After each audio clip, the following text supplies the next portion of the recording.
The Cushing sisters were destined for greatness long before they stepped into the world of kings, dynasties, and high society. Their mother, Betsey, had built them for power, shaping their ambitions, molding their marriages, and ensuring they were not just admired, but revered. With Betsey gone, how would they fare? When we left the Cushing sisters, they had reached the height of power. With Minnie in a loveless marriage with Vincent Aster, Betsy and Jock navigating their way into American politics, and Babe recently married to Babe Paley, ascending to the height of American glamour. But in part 2, everything begins to unravel. A betrayal so public it ended lifelong friendships and shattered reputations. A carefully curated image that crumbled under the weight of scandal. And the tragic downfall of a woman who was once the queen of American style. This is the final chapter in the untold story of Babe Paley, Betsy Roosevelt Whitney, and Minnie Aster Fosberg, the Cushing sisters. If you missed part 1, I recommend watching it first to experience the full story. The link is in the description. And if you like stories like this, please consider subscribing or giving us a like. It really helps. But if you're ready to witness the rise, the fall, and the ultimate betrayal, then let's get into the final act of the Cushing sisters. For Minnie Aster, her mother's absence marked the beginning of a personal reckoning. Bound to a marriage she had entered out of deference to Betsey's expectations, she now sought liberation. Minnie understood that her freedom would require careful strategy, a solution that would allow Vincent to save face while enabling her to reclaim her life. The turning point came during a dinner party. Among the guests was Brooke Marshall, a recent widow whose grace and charm had long captivated New York society. Over dinner, Vincent's attention fixated on Brooke, culminating in a dramatic confession. "If we were alone, I would kneel at your feet." Brooke, though startled, found herself intrigued by Vincent's intensity. For Minnie, watching from across the room, Vincent's infatuation was a godsend, a solution to her marital quandary. Vincent wasted no time pursuing Brooke, inviting her to the Asters' Ferncliff estate for Memorial Day weekend. There, beneath the shade of a tree on the estate grounds, he made his intentions clear. "Minnie wants to leave me, and I've refused her a divorce, until now. But now that I've met you, I'll agree to a divorce if you'll marry me." By September 1953, the divorce was finalized. Though Vincent's vast fortune exceeded $200 million, Minnie's settlement was modest, just over $2 million. Yet for Minnie, the divorce was not about money, but liberation. A month later, she married James Whitney Fosberg, a Manhattan artist and World War II glider pilot with deep ties to New York's burgeoning art world. Meanwhile, Vincent married Brooke in an intimate ceremony, swiftly replacing the wife who had so patiently orchestrated her own departure.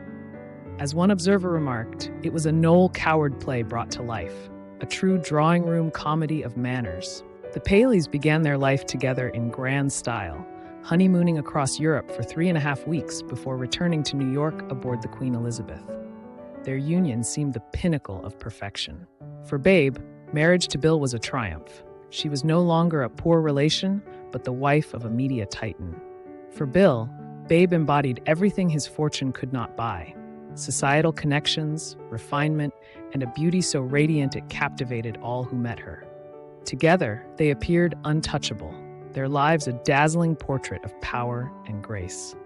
Their primary residence was Kaluna Farm, Paley's sprawling 80-acre estate on Long Island's Gold Coast, nestled among the grand estates of the Bakers, Vanderbilts, and Whitneys. Bill spared no expense, transforming the property into a private paradise. Manicured gardens, guest cottages, stables, a pool, and a glass-enclosed tennis court reflected his relentless pursuit of perfection. In Manhattan, the Paleys maintained an apartment at the St. Regis Hotel, owned by Vincent Aster. Though modest in size, Babe transformed the space into an exotic sanctuary, draping the walls in gathered Indian cotton and adorning the rooms with a needlepoint carpet of her own design. The effect was whimsical yet opulent, evoking the charm of an oriental tent. For larger gatherings, they commandeered the hotel's public rooms, a privilege granted by Aster connections. While Bill demanded perfection, it was Babe who orchestrated it. Renowned decorators paraded through Kaluna Farm, offering their expertise, but it was her vision that shaped the home. Yet it was in the gardens where Babe found her greatest joy. As Bill's mercurial moods and unrelenting demands took their toll, the gardens became her refuge, a place of solace and renewal where she could pour her energy into creating a floral paradise of vibrant blooms and manicured shrubs. Despite the cracks beneath the surface, the Paleys maintained their glittering facade.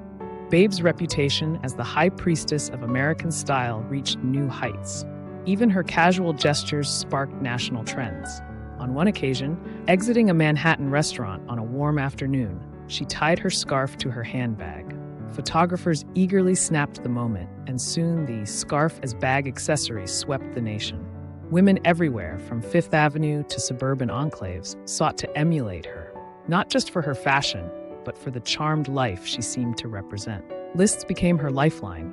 Yellow legal pads filled with meticulous details, and even at lavish social events, she carried a miniature notepad elegantly framed in gold. Bill's insatiable need for control extended to every facet of their lives. His affection for CBS, his media empire, far surpassed his interest in family life. While he kept Babe as a decorative asset, his emotional detachment left her isolated. The arrival of their children, William in 1948 and Kate in 1950, did little to soften Bill's demeanor. Rather than live in the main house, the children were housed in a separate cottage with a nanny and live-in cook. Bill's relationships, whether with his parents, wives, or children, were transactional and distant. Babe, ever poised, played her part as the perfect consort, but privately, the strain was unrelenting. By the time Kate was born, Babe decided she would have no more children, a quiet assertion of agency in a marriage increasingly defined by appearances. The weight of Bill's frequent affairs, though never openly addressed, cast a shadow over their union, eroding the idyllic image they projected to the outside world. Babe's growing isolation and the relentless pressure to maintain perfection drove her to seek support in psychotherapy, a radical step for a woman of her era, and eventually mild tranquilizers, which provided a fragile lifeline amid the turbulence of her personal life. Despite the emotional toll, Babe found solace and purpose in cultivating her own identity beyond the confines of her marriage, transforming herself not just into a fashion icon, but into a cultural tastemaker whose influence resonated well beyond the pages of Vogue. While Babe basked in the unrelenting adoration of the press, her sister Betsy sought refuge in privacy. Her aversion to publicity stemmed not from snobbery, but from the strain of years under Washington's harsh spotlight. At Greentree, the expansive Whitney estate, she found solace. A world unto itself, its crown jewel was the main house, adorned with Impressionist and post-Impressionist masterpieces, a testament to Jock Whitney's refined taste. Yet, despite its outward splendor, Betsy's life was not without shadows. 2 devastating miscarriages denied her the chance to provide Jock with a Whitney heir. However, her 2 daughters with Jimmy Roosevelt, a man indifferent even to their birthdays, found a devoted father figure in Jock. And on March 30th, 1949, he formally adopted them, granting Sarah and Kate not only a new surname, but also a loving father, who offered them the care and stability their biological father had not. Betsy's influence on Jock extended far beyond their family. With a deft touch, she reshaped their social orbit, replacing old acquaintances with carefully chosen new ones. Those who knew her well described her as the sharpest of the Cushing sisters, wielding influence with an iron hand in a velvet glove. As the years passed, Jock's focus shifted from the gaiety of his youth to more serious pursuits in business and politics. A member of the moderate Republican establishment alongside Nelson Rockefeller, Jock's alignment with progressive ideals mirrored the maturing worldview Betsy had encouraged. Amid these changes, Betsy's daughters came of age. Sarah and Kate attended Manhattan's exclusive Brearley School before heading to elite boarding schools in Massachusetts. Sarah, striking and independent, stood apart. With her blonde hair and blue eyes, she embodied the Roosevelt lineage, yet she eschewed society's traditional debutante rituals.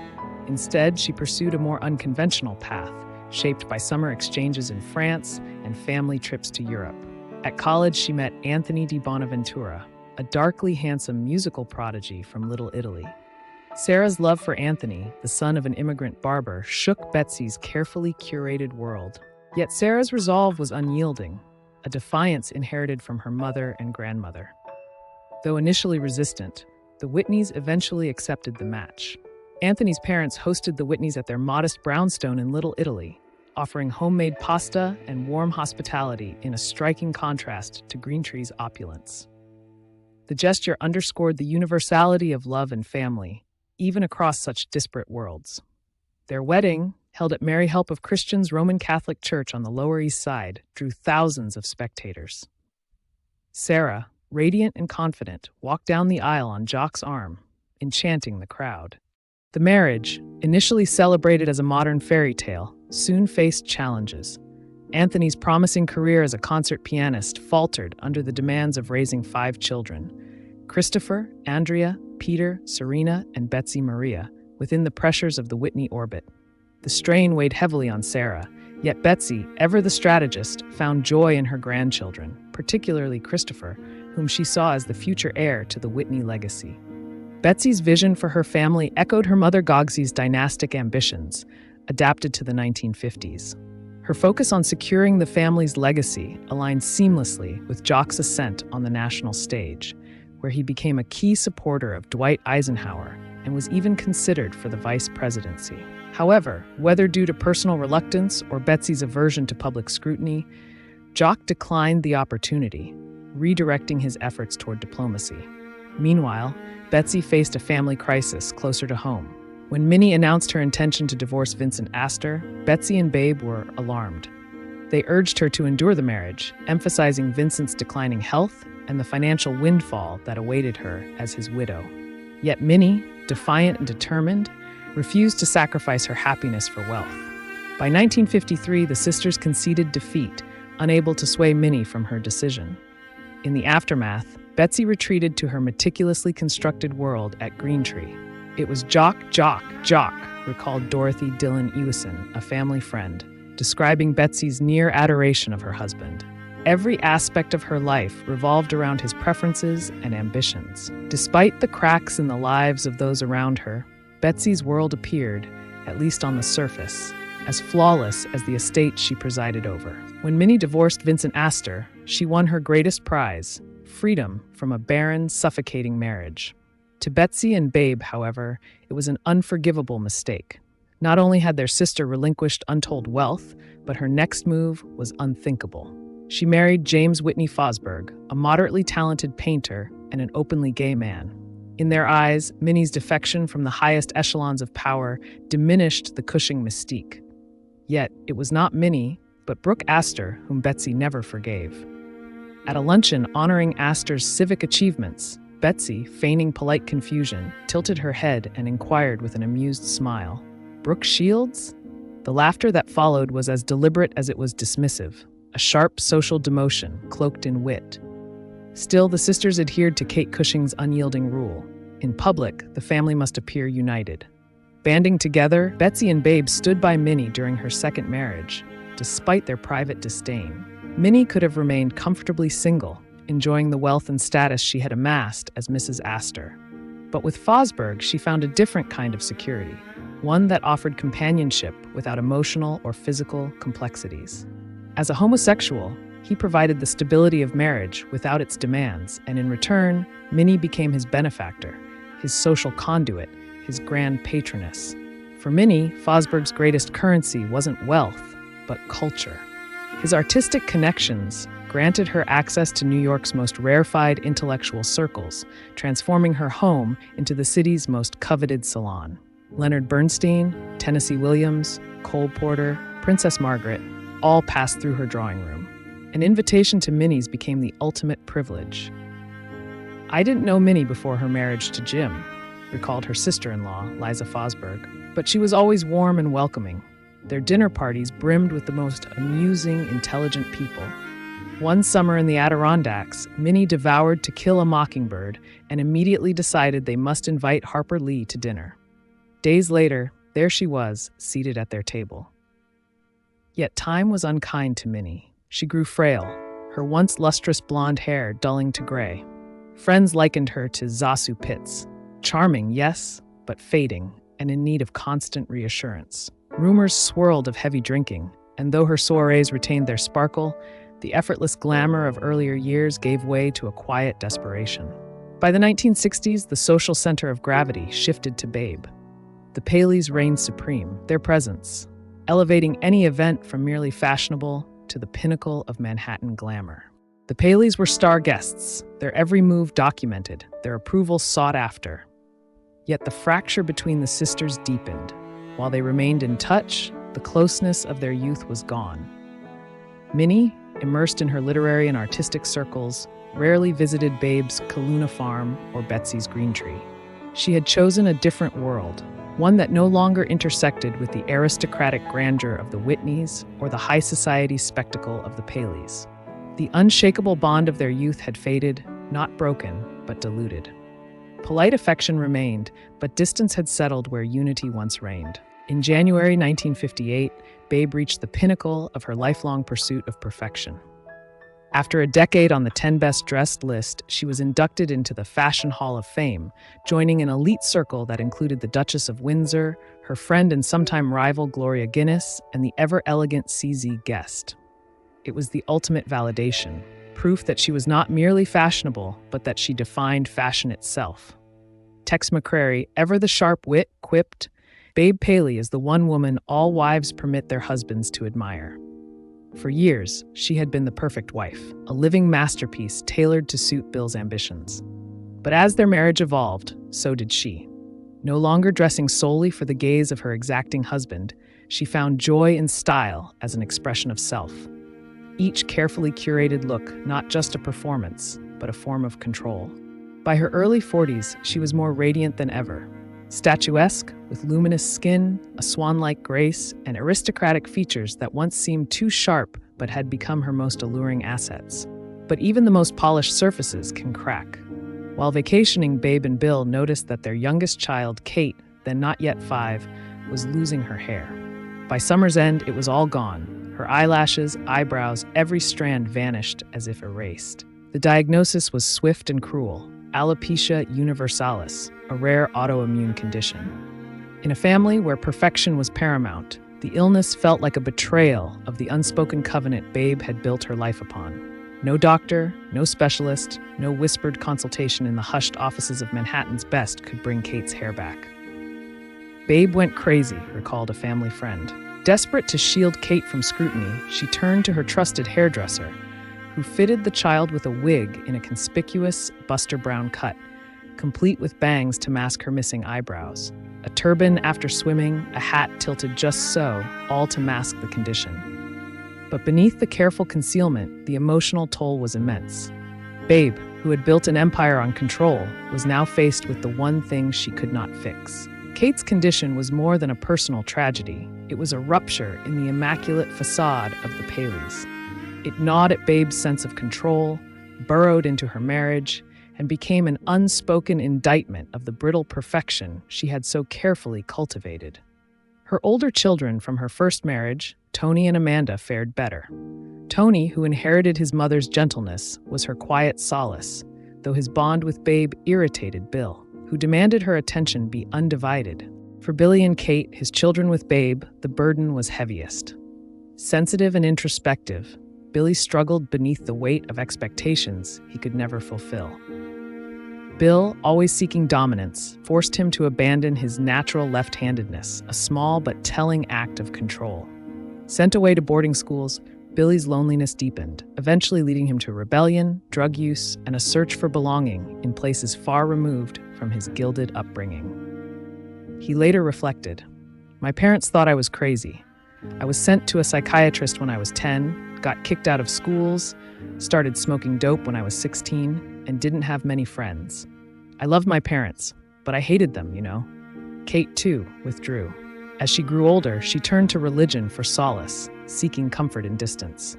For Babe as well, her main focus was on pleasing Bill. She scoured the city for rare delicacies to satisfy ever-changing cravings, had them shipped to their estates, arranged her life around his wants, his moods, his ambitions. And yet her efforts were met with nothing more than polite indifference. She had married for love, or what she thought was love. Bill had married for access, for prestige, for the ultimate ornament to his empire. Over time, he barely concealed his boredom. Whispers trailed behind them in the salons of Manhattan, sharp-edged and cruel. Babe had once believed in the fairy tale, but she was beginning to see her marriage for what it was, a gilded cage. There was an unspoken rule in the Cushing family. You did not show weakness. You did not complain. You did not confide in outsiders. And yet, one day, Babe did. That outsider was Truman Capote. Their introduction was almost accidental, yet strangely inevitable. At the Paley's Round Hill estate in Jamaica, David Selznick and Jennifer Jones asked to bring a guest. Bill, thinking it was former President Harry Truman, eagerly agreed. Instead, he opened the door to a tiny, flamboyant writer with a razor-sharp tongue. Bill was unimpressed. Babe was enchanted. Before the plane had even taken off, they were deep in conversation, a bond forming with effortless intimacy. To Babe, Capote was more than a court jester. She saw the wounds beneath the wit.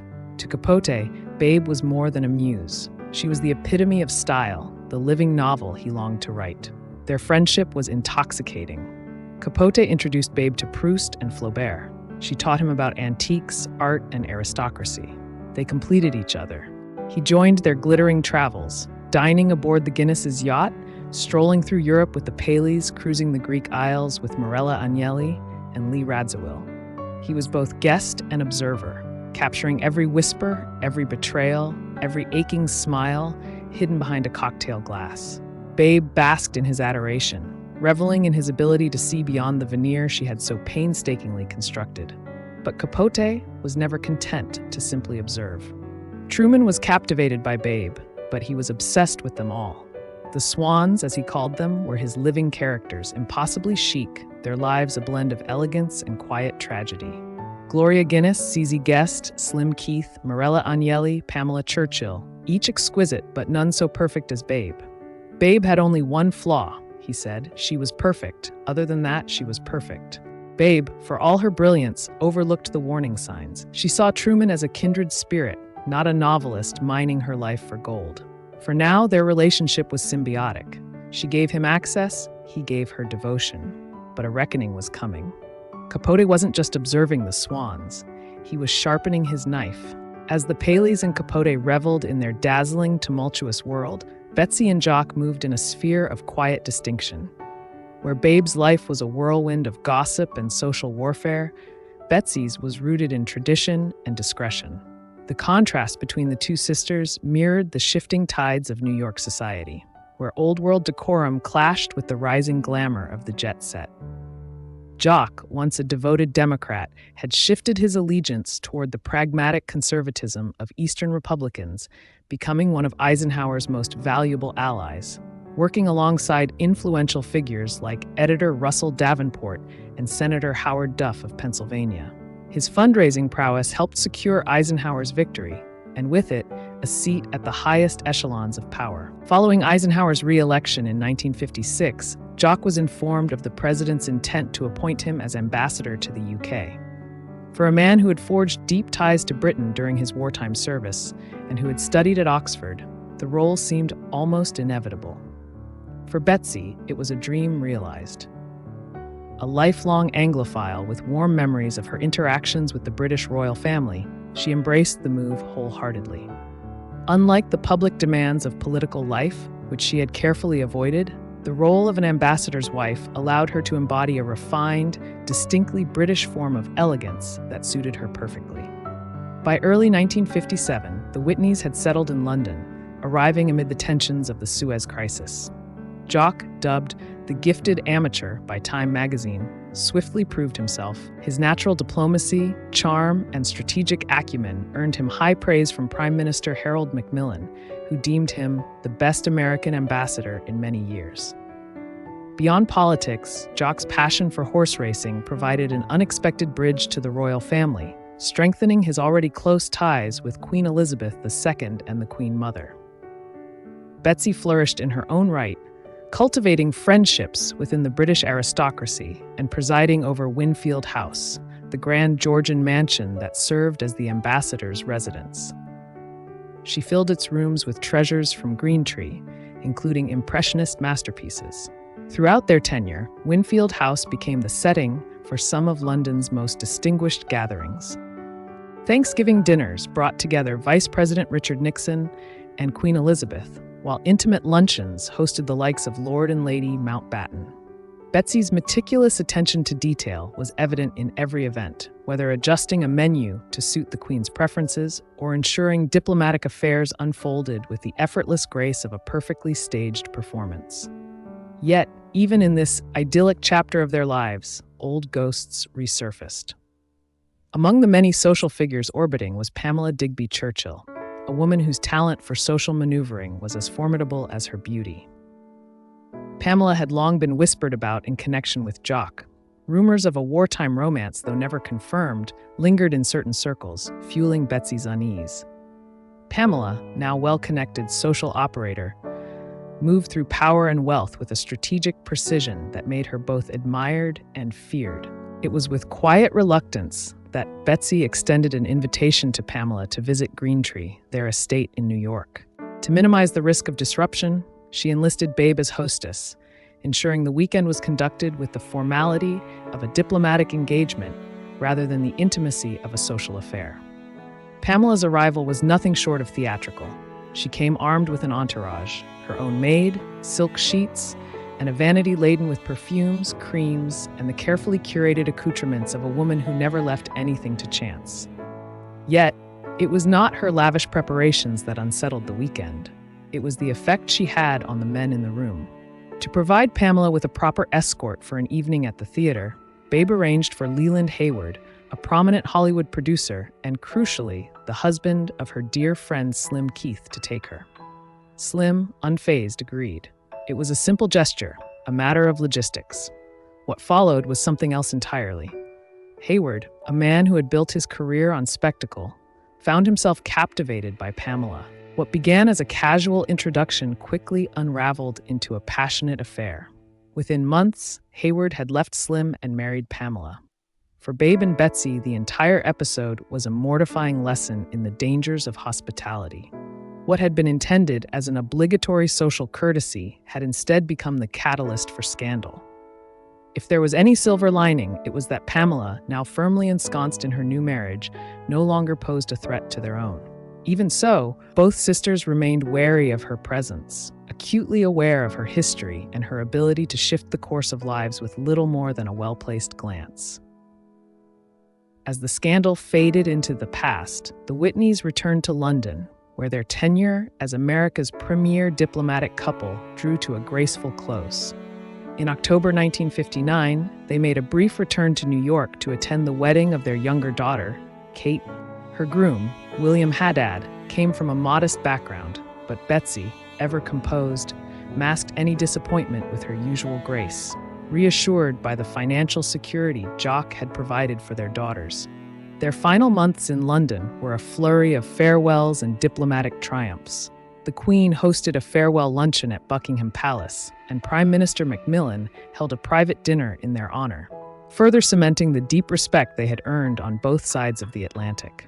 As they boarded the ship to return home, Betsy turned to Jock with a quiet smile and said, "Thanks for giving me the best 4 years of my life." It was a fitting close to a chapter that had been defined by elegance, diplomacy, and an unwavering partnership. "We were a great little trio," Capote once mused about his bond with Babe and Bill Paley. He adored Babe, and despite his initial reservations, he grew fond of Bill's brash charisma. For over 2 decades, they moved as a trio through the rarefied worlds of high society, Truman always in tow, often at their expense. Wherever the Paleys went, their diminutive court jester followed. Whether at Kaluna Farm or drifting through the Mediterranean, Truman's presence was both expected and essential. Truman was more than an amusing companion. He was a social currency unto himself. His quicksilver wit, his talent for scandalous storytelling, and his whispered confidences made him irresistible. The Swans, the elite women of high society with Babe chief among them, fed off his gossip, their laughter sharp, their interest insatiable. Yet why these women entrusted him with their most intimate secrets remains a mystery. Perhaps each believed she alone held his loyalty, that her confessions were safe from his insatiable need for an audience. Babe, in particular, unburdened herself with a rare openness, seeing in him a kindred spirit, burdened with quiet sorrows. She confided in him as she did no one else, speaking of Bill's growing indifference, of a marriage that had long since cooled. Once a man whose hunger for conquest had thrilled her, Bill now barely noticed her at all. Though still a paragon of beauty in her 40s, Babe had begun to sense the inevitability of aging, a creeping irrelevance she could not abide. She revealed these fears to Truman, laying bare the vulnerabilities she hid so well from others. And Truman, in return, betrayed her, time and again using her words as currency, repeating her most intimate disclosures within the same rarefied circle that worshipped her. Yet no one dared warn Babe. Perhaps they feared his retaliation, or perhaps they simply delighted in watching the cracks form beneath her immaculate surface. The Paleys, in turn, believed they had shaped Truman's rise to fame, an idea that flattered them as much as it did him. Yet Capote had always thrived on the lives of others, siphoning their experiences, reworking their tragedies into art or scandal. His ascent was not just literary, but social, and his reputation as a world-class gossip became as legendary as his prose. At Paly dinners and soirees, Truman was the jewel in the crown, his anecdotes sharper than champagne, his presence lending sparkle to every gathering. But beneath the laughter, something darker lurked. His charm, for all its brilliance, carried an edge, a danger that even Babe, with all her grace and intelligence, failed to anticipate. In January 1966, In Cold Blood hit bookstores, cementing Truman's status as one of America's most celebrated writers. Yet while Truman was free to shape his environment, Babe was imprisoned by hers. The rigid expectations of beauty, youth, and decorum left her little room to maneuver. She could not let herself age. She could not relax. She could not, in any way, falter. In 1966, Truman began orchestrating what he called the best goddamn party anybody ever heard of. It would be more than a party. It would be a social and creative triumph, a masterpiece to rival the book that had made him a sensation. By October, the invitations to the black and white ball were dispatched. 540 of society's most desirable names received the coveted call to the Plaza Hotel. On the night of November 28, 1966, the Plaza's ballroom was transformed into a shimmering dreamscape of black and white. The guest list read like an international registry of power and privilege. For Truman, this was no mere party. It was a coronation, the ultimate validation of his long campaign to embed himself in high society. The black and white ball elevated him to the ranks of history's great arbiters of taste, placing him in his own mind on par with Minnie Aster. For days, weeks, even months afterward, New York society hummed with talk of the event. Gloria Guinness spent 2 days bedridden, her neck aching from the weight of the diamond and ruby necklaces she had draped over herself that night. Truman, meanwhile, became the darling of every talk show host, his face plastered across magazine covers, his presence in constant demand. Emboldened by fame, and increasingly unmoored by his dependence on alcohol and amphetamines, his charm began to harden into something crueler, his razor-sharp tongue cutting too close to home. Worst of all, he began to believe his own myth. The writer who had once dissected the human soul with aching precision now found himself consumed by the very world he had so painstakingly infiltrated. What had begun as his crowning achievement would, in time, become his undoing. By the early 1970s, Babe remained a symbol of timeless beauty and impeccable style, her legendary elegance undiminished at 55. Her husband, Bill, now 70, was as powerful as ever, a titan of media whose ambitions left little room for marriage. What had once been a dazzling partnership had settled into a careful performance. Bill, long known for his indiscretions, spent little time at home. Babe, resigned to her role, took solace in curating perfection. Her appearance, her home, her place at his side. Behind closed doors, she often described herself as a very expensive ornament. The pressure to uphold her image grew heavier with age, each passing year a reminder that beauty, the currency she had mastered, was a fragile thing. She had built a life around the illusion of control, over her appearance, her home, even her emotions, but the cracks beneath the surface were widening. Her children, too, had begun to drift away. Billy had embraced the counterculture, wandering through a haze of rebellion and addiction. Kate, immersed in Greenwich Village's bohemian scene, rarely contacted her family. Amanda, meanwhile, had become the toast of New York's younger social set, a rising star in the very world Babe was beginning to leave behind. In 1966, Amanda had claimed the top spot on the best-dressed list, an honor her mother had once held. Babe was proud, but there were pangs of something deeper. Amanda had something Babe had never known: independence, confidence, a freedom Babe had forfeited in pursuit of the life her mother, Gogsy, had envisioned for her. Of all her 6 children and stepchildren, Tony was the one with whom she shared a true, unguarded closeness. He stopped by nearly every day after work for cocktails. Truman, too, remained a confidant. To him, Babe poured out her frustrations, her loneliness, the despair of a woman whose life, for all its beauty, felt empty. One evening, she told him she was considering divorce. Truman, ever blunt, waved the idea away. "Look, you don't have any money, and you've got 4 children. Bill bought you. It's as if he went down to central casting. Accept it. It's the best role in the world." It was the same lesson her mother had taught her. Marriage was a transaction, and love had little to do with it. Her days were as orchestrated as her home. She rose around 8:30, later if she had been up late at a social engagement, and spent the morning preparing for the world to see her. Luncheons were not merely meals, they were performances, staged in the city's most glamorous restaurants.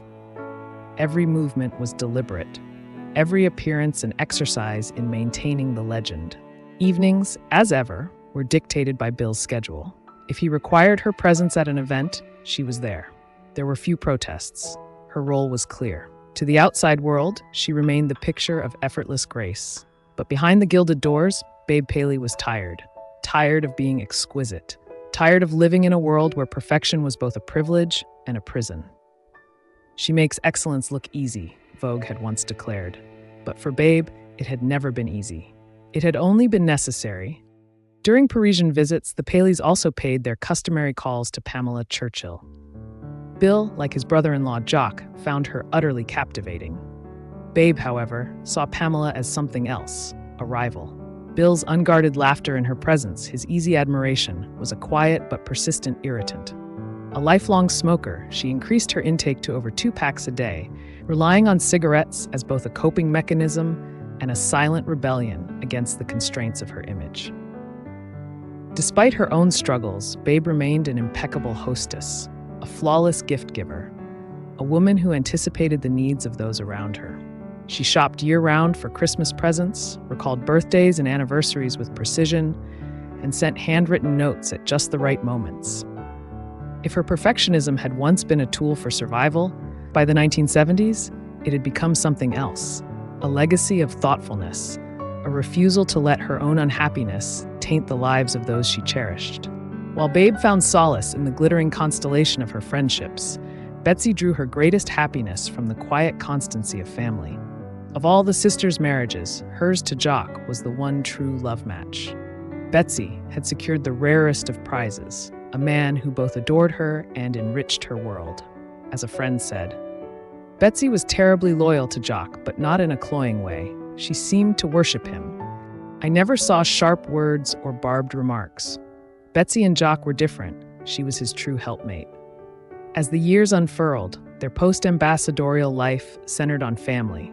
By the close of the 1960s, Greentree echoed with the laughter of 8 grandchildren, flitting in and out of its gilded halls. Sarah and Anthony had 5 children. Kate and Bill had 3 daughters. Of them all, it was Christopher, christened Anthony Jr., who held Betsy's heart most completely. Yet, she wove them all into the Whitney dynasty, molding them in the image of their illustrious lineage. Beyond her role as matriarch, Betsy remained deeply involved in the John Hay Whitney Foundation, shaping its philanthropic course. In the early 60s, Jock suffered a severe bout of influenza, complicated by a mild cardiac disorder. He was admitted to New York Hospital, and upon discharge, Betsy whisked him away to their estate in Thomasville, Georgia, ensuring he adhered to the stringent dietary regimen prescribed by his doctors. More than an obedient caretaker, Betsy was a steadfast guardian, enforcing the rules with the kind of loving precision that only true devotion allows. At home, Betsy dedicated herself to a select few charities. Among them were the Museum of Modern Art, Yale University, and New York Hospital. Yet her greatest commitment was to North Shore Hospital. Once a modest village facility, it blossomed into a renowned medical center under the influence of the Whitneys and Paleys. While Betsy found contentment and security, her eldest sister, Minnie, was not so fortunate over the years. She must have experienced fleeting moments of doubt about her decision to relinquish the title of Mrs. Aster. Certainly, her marriage to Jim Fosburgh was no grand love affair, nor was it particularly fulfilling in any traditional sense. Yet Minnie, too, found purpose in the arts. She was a trustee of the Metropolitan Museum of Art and a tireless patron of struggling young artists, offering not only encouragement, but the far more valuable currency of connections. Her New York salon was legendary, an international crossroads where rising talent met established brilliance. She championed the American National Theater, devoted herself to the Henry Street nursing service, and cultivated an air of refinement that made her drawing room one of the most coveted invitations in New York.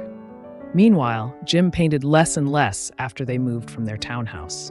His health declined, and with it, so too did his spirit. Whether his depression sapped his energy or his waning energy led to despair remains unclear. But either way, he seemed increasingly unmoored. Their marriage, in truth, had always been unconventional. Jim made no secret of his homosexuality, and whispers regarding Minnie's own preferences had long circulated. From her earliest days in New York, she had surrounded herself with an intimate circle of women. She first shared an apartment with Kay Paly, the Cleveland department store heiress often rumored to be a lesbian. Later, society gossip linked her to the French actress Annabella and the celebrated dress designer Valentina. As Jim withdrew further into himself, the strain on their marriage became undeniable. As the years passed, it was less and less fun going to Min's, Jerome Zerber recalled. Her sisters, who had always been her source of strength, became an ever greater refuge. She took particular delight in her nieces and nephews, especially Sarah and Kate, who had adored their Aunt Min since childhood. As the years took their toll on her health, their visits brought her a rare kind of joy. By the 1970s, both Minnie and Jim had grown too frail to host events, and their circle narrowed to family and a few devoted friends. April 1973 found Babe Paley confined to a Shanghai hospital, burning with fever, her temperature soaring to 104 degrees. She and Bill had been racing through China on an unrelenting tour, a punishing itinerary dictated by Bill's insatiable drive to extract every moment's worth of experience from each day. But Babe had reached her limit. Her body simply could not endure the pace. The physicians diagnosed pneumonia. Bill, though outwardly concerned, was convinced this was nothing more than an inconvenient setback. 2 weeks after her hospitalization, Babe and Bill returned home, where a team of doctors confirmed the severity of her pneumonia and issued a firm directive. She must stop smoking immediately. For once, she obeyed. But the damage had already been done.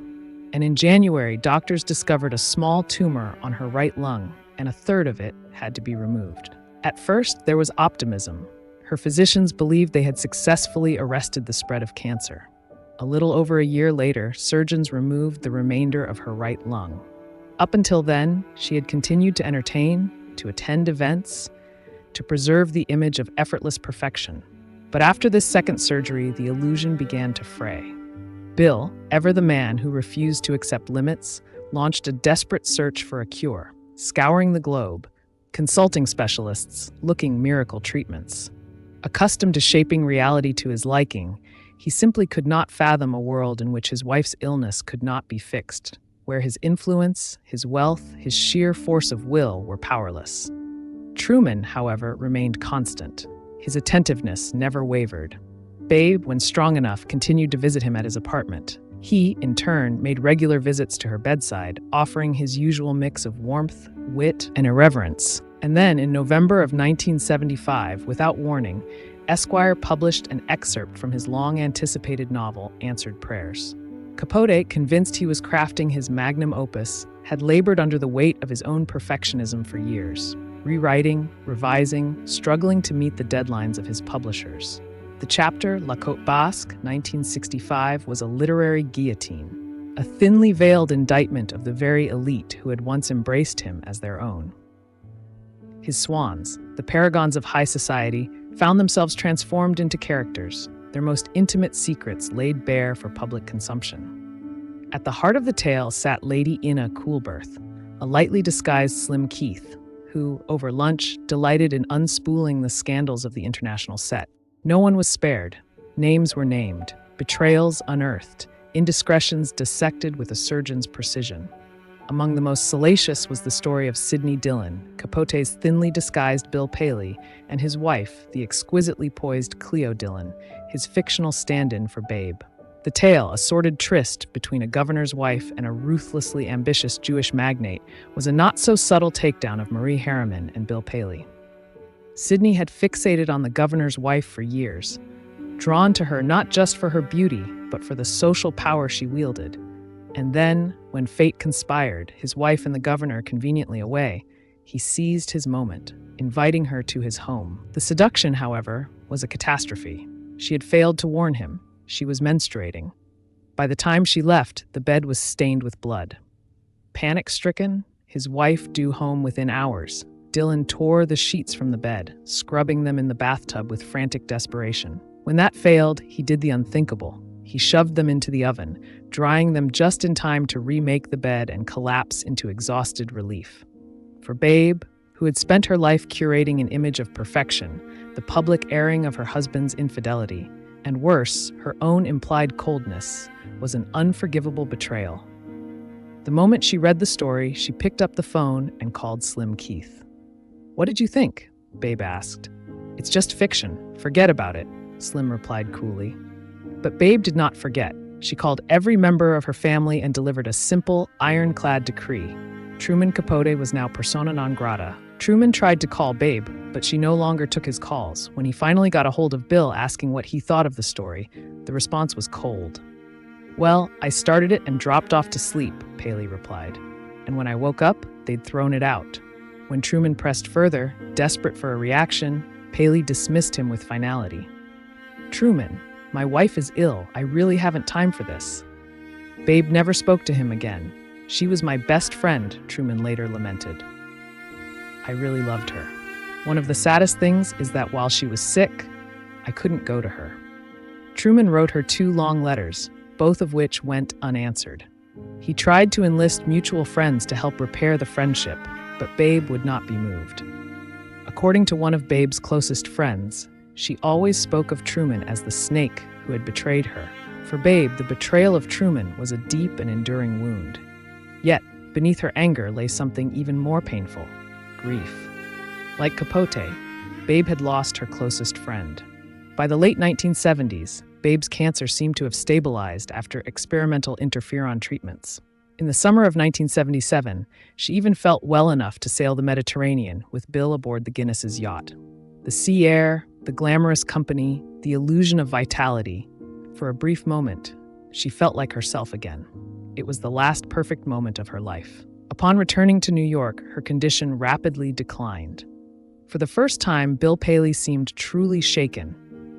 Perhaps it was because he could no longer delude himself into believing he could control the outcome, no longer deny that he was losing her. The cancer and the relentless radiation and drug treatments caused her hair to fall out.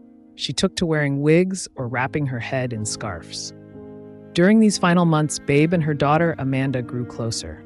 For years, Babe had viewed Amanda as a threat, a potential usurper to her carefully cultivated throne. But now, in these final moments, she apologized. Not everyone, however, could find peace. Her daughter, Kate, refused to come. She had spent her childhood feeling unwanted, neglected, even rejected by her mother, and found it difficult to forgive her. Her eldest son, Tony, visited every morning on his way to work and every evening on his way home, bringing his mother her greatest comfort. As her illness worsened, something in her shifted. For 3 decades, she had borne Bill's whims and manipulations with silent grace, sculpting herself into the perfect consort, the epitome of poise and elegance, the idealized Mrs. William S. Paley. But now she was dying, and with that awareness came liberation. She no longer had to keep up the act. She no longer had to smile and indulge him, and she no longer had to pretend that she didn't resent him. For the first time in their 30-year marriage, she let the mask slip. To friends and colleagues, she openly criticized him. When she called CBS, she simply asked, "What's the old SOB doing today?" Another time, at a New York dinner party, she turned to CBS network president Jack Schneider and asked, "How do you put up with him? How do you stand him?" The perfect wife, the ever-gracious hostess, the smiling public figure was gone. And Bill Paley was not prepared for it. Despite the biting remarks, the sudden hostility, the open frustration, he continued his relentless search for a cure, consulting doctors across the world, bombarding medical experts with questions, grasping at any possibility of a breakthrough. Friends, long accustomed to his detachment, were genuinely surprised by his devotion. But devotion did not mean fidelity. As the pressure of Babe's declining health and increasing antagonism weighed on him, Paley found comfort elsewhere, in a 30-year-old socialite named Jan Cushing. By the late winter and early spring of 1978, Babe had all but disappeared from public life. The once omnipresent social queen rarely left her home, and when she did, it was only for one purpose: to visit Minnie and Jim, both of whom, in a cruel twist of fate, were also dying. It was now only a matter of time. Her family, her closest friends, the few who had been with her through it all, knew that Babe Cushing Mortimer Paley, the woman who had defined an era of style, grace, and effortless perfection, was slipping into history. By 1978, the final act had begun. A story of glamour, triumph, and heartbreak was drawing to a close.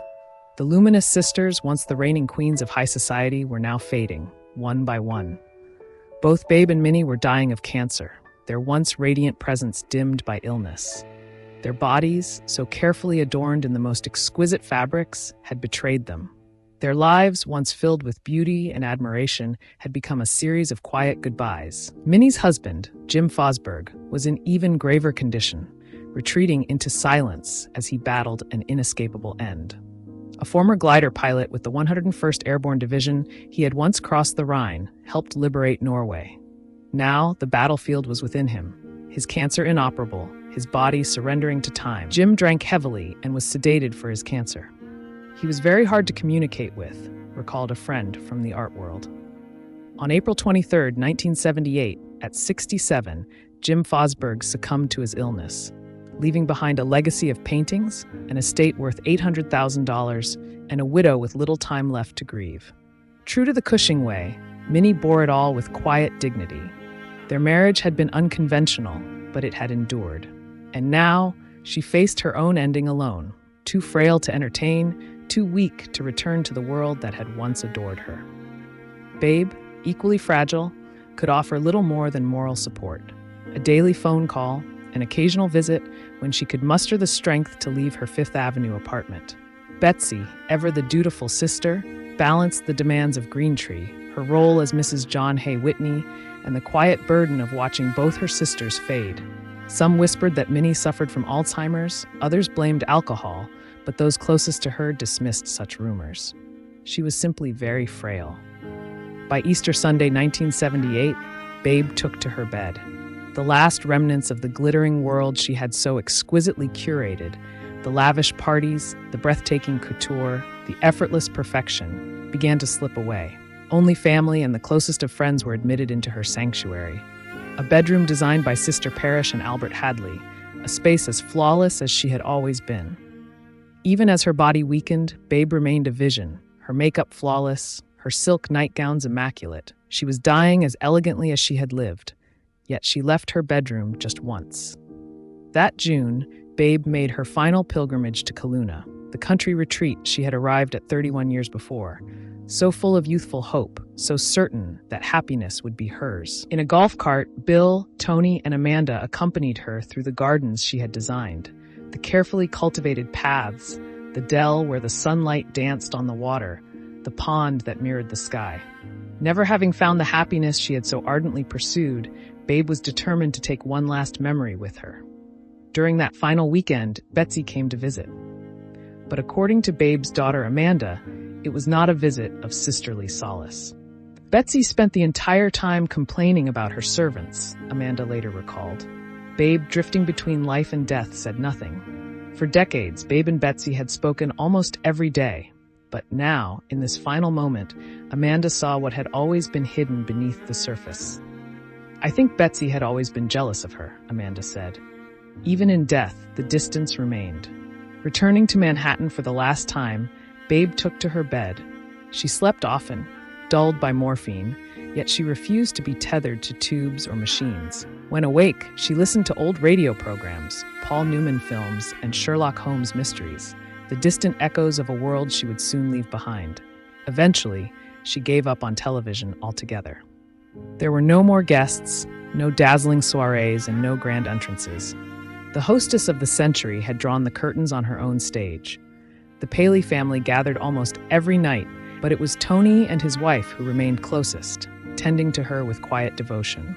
The other children, distant both emotionally and physically, were largely absent. As the weeks passed, life seeped from Babe slowly, then all at once. On July 5th, 1978, Babe turned 63. It would be her final birthday.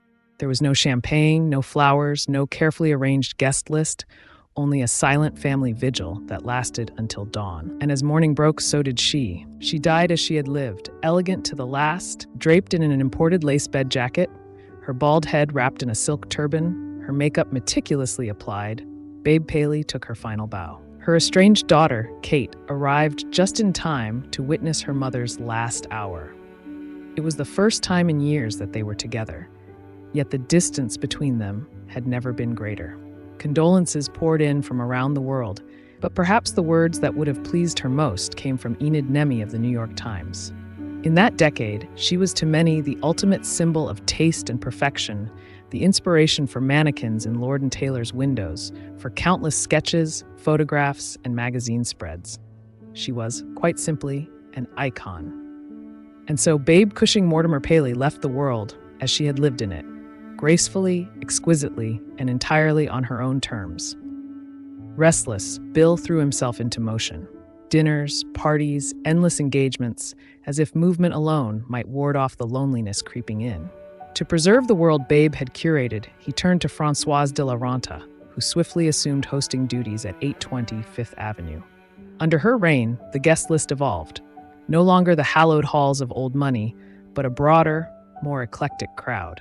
Even Slim Keith, once one of Babe's closest friends, became a frequent visitor, serving as alternate hostess when needed. Yet despite the carefully arranged distractions, Bill was not himself. He drank, not heavily at first, a cocktail before dinner, a glass of wine. But soon it was vodka after vodka, his control slipping like the carefully curated life Babe had once maintained for him. On October 26, 1990, less than a month after his 89th birthday, Bill Paley died of kidney failure.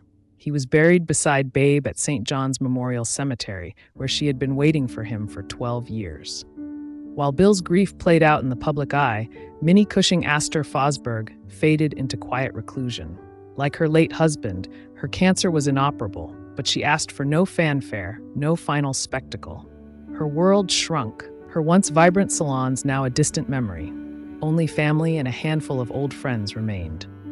The grandeur of her past, the Aster name, the art, the legendary drawing rooms had long since faded. On November 4th, 1978, just 4 months after Babe, Minnie died in her Manhattan apartment. Her funeral at St. Thomas Church on Fifth Avenue was small, subdued, a stark contrast to the life she had once led. The eldest Cushing sister, who had held the keys to an Aster fortune but walked away from it, was gone. But Minnie had always followed a different script. She had married into power, then rejected it. Instead of remaining an Aster, she had chosen independence over dynasty, art over aristocracy. In the end, she may not have died an Aster, but she left behind a fortune even an Aster would admire.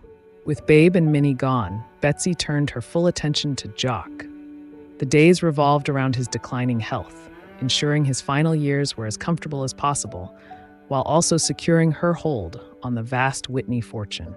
Jock had never truly recovered from the massive coronary he suffered in 1976 at Greenwood Plantation. His only hope was rest, but slowing down was never in his nature. He had spent a lifetime investing, racing horses, running newspapers, shaping philanthropy. Yet despite hope, despite care, despite everything, John Hay Whitney was fading. On February 8, 1982, Jock Whitney died of congestive heart failure at North Shore Hospital. He left behind an empire of wealth, a collection of estates, a legacy of philanthropy, but the greatest measure of a man is not his fortune, but how he uses it. Jock Whitney wasn't just rich. He was a man who used his fortune for good, said one mourner. And that's something money can't buy. With his passing, Betsy became the last surviving Cushing sister, the final link to one of the most powerful families in American society. Despite her financial triumph, Betsy was devastated. She adored her husband, but in true Cushing style, she bore her grief without public display. Her days at Greentree continued much as they always had, though the household staff was reduced from 70 to 20. Even then, 20 was still enough to maintain a small empire. She turned her attention to her daughters, Sarah and Kate, watching as history repeated itself. Both divorced their first husbands and entered new relationships with ambitious, powerful men. Sarah married Ronald Wilford, a high-powered businessman. Kate left William Haddad for Franklin A. Thomas, who would later become president of the Ford Foundation. At Greentree, Betsy lived alone, or as alone as one could be in a 76-room mansion, surrounded by wealth beyond measure. On March 25, 1998, she died at North Shore University Hospital. By then, her personal fortune was estimated at $700 million, a sum that surely even Gogsey would have admired. And with that, the last of the Cushing sisters was gone. The story of one of the most powerful dynasties of the 20th century had finally come to an end. In the end, what remains of the Cushing sisters? They had risen from Bostonian propriety to the very heights of American society, sculpted by their mother, Gogsey, whose ambition had been as relentless as it was exacting. They married into dynasties, walked the gilded corridors of power, wealth, and influence, and shaped an era where elegance was currency and social dominance an art form. At their zenith, they reigned over ballrooms, boardrooms, and drawing rooms, setting the standard for beauty, refinement, and discretion. Their lives were chronicled in society columns, captured in portraits, whispered about in salons and supper clubs. They were envied, imitated, adored. But was it enough? They knew both glory and grief, the privilege of perfection and the loneliness of maintaining it. Behind the couture gowns and the carefully set dinner tables lay the weight of expectation, the burden of being an ideal that could never bend, never falter. They mastered the world of socialites and soirees. Yet in the end, that world faded into history, a relic of another time, another set of rules, another kind of power. Perhaps that is their greatest irony. They built their lives to be remembered, yet the society they ruled has vanished. The grand drawing rooms have been emptied, the clink of baccarat crystal replaced with the hum of a world that no longer knows their names. And yet, for a moment, they were undeniable, unforgettable. The golden swans of an era that will never come again. Thank you so much for watching this week's deep dive into the Cushing sisters. Their story is one of glamour, power, and shocking betrayal. But what do you think? Were they pioneers of high society, or were they trapped in a world that ultimately consumed them? And how do you view Gogsey? Let's discuss in the comments. If you like stories like this, you'll find over 70 biographies on the channel, covering some of the most fascinating women in history, many of whom have never had their stories told properly. Be sure to check them out, and let me know which ones are your favorites. A huge thank you to our patrons, Velocity Girl, Zen Life 68, Jillian Barker, Junie Moon, Philip Gallegos, Kingsley Clark, Kafum Chung, Harry Thurston, Michelle Lynn Neal, Karen Craig, Bavia Andrea, Tracy Walsh, Joy McGuire, Elizabeth, CTS Bathory, America Marie, Amber Perry, Amanda Lynn, Snowball, The Inappropriate Heifer, Kendra McNally, Marianne Nelson, Deborah Shepard, Ida Kloster Jensen, Kay Filomeni, Jules Mack, Maureen Toman, Black Knight 5897, Sammy Lott, Karen Possible, Joanne Thomas Yakato, Beverly Cox Thompson, DDH, Beth Dawson, Kimberly Ray, Stephanie Warren Smith, and Sue Whitaker. As a small channel that focuses exclusively on women's biographies from different walks of life, it means so much that you take the time to support this project. And to everyone who just watched till the end, all of the silent viewers out there, thank you as well. Until next week, stay curious, keep exploring history, and as always, thanks for watching.